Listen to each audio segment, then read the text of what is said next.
అందరికీ praise lord. Good morning. బాగున్నారా? దేవుని కృపను బట్టి మేమందరం బాగున్నాం. మీకోసం ప్రతిరోజు మేము ప్రార్థన చేస్తున్నాం. మా ప్రార్థనలో ఏకీభవిస్తున్న వారందరికీ నా హృదయపూర్వకంగా వందనాలు. ఈ వీడియో లాస్ట్లో మీ అందరి కోసం మేము ప్రార్థన చేస్తాం. ప్రార్థనలో ఏకీభవించండి. ఈరోజు వాక్యము యెషయా గ్రంథము 41వ అధ్యాయము 11వ వచనం. మరొకసారి చెప్తున్నా వినండి. యెషయా గ్రంథము 41వ అధ్యాయము 11వ వచనం.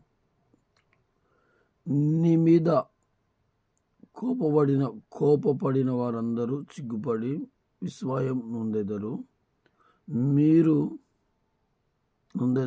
నీతో వాదించువారు మాయమై నశించిపోదురు.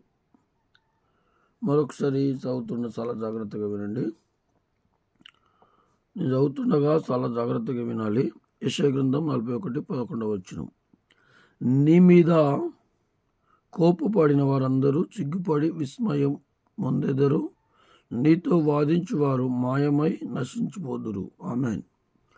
దేవుని పిల్లారా, మన మీద ఎవరైతే కోపంతో నిందలు మోపుడు, కోపంతో అవమానిస్తారో, లేక మన పైన మనని చెడగొట్టడానికి ఏదో ప్రయత్నాలు చేస్తుంటారు కాబట్టి వారిని నాశనం చేస్తానని చెప్తున్నాడు.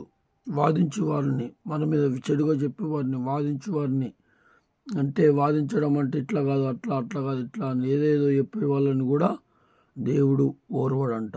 కాబట్టి మనందరినీ మన పక్షంలో దేవుడు ఉన్నాడు.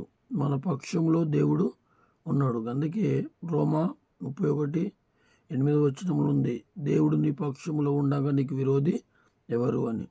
కాబట్టి దేవుడు నీ పక్షంలో ఉన్నాడు. మనము ఈరోజు ఈ వాక్యం మన పట్ల నెరవేరుతుంది. కాబట్టి ప్రార్థన చేసుకుందాం. తండ్రి, నీకు వందనాలు ప్రభువా, గొప్ప దేవుడా, సర్వోన్నతుడా, ఆశ్చర్యకరుడా. నాయనా, ఈ వాక్యం ఉన్న ప్రతి బిడ్డని దీవించండి, ఆశీర్వదించండి. ఇంతకు నూరంత ప్రతిఫలితం దయచేయండి. వారికి ఉన్న ఇబ్బందులు వారికి ఉన్న ఆటంకాలను తొలగించండి. నాయన, మా యూట్యూబ్ ఛానల్ సబ్స్క్రైబ్ చేస్తూ లైక్ చేసి షేర్ చేసిన ప్రతి ఒక్క బిడ్డని దీవించండి. పేరు వాసనలా వారికి ఉన్న ఆటంకాలన్నిటి మీరు తొలగించమని, సహాయం దయచేయమని, యేసు నామములో గొప్ప కార్యాలు ఈ కుటుంబం పక్షంలో, వీడియో చూస్తున్న ప్రతి బిడ్డ పక్షంలో చేయమని యేసు నామములో అడుగుతున్నాం తండ్రి.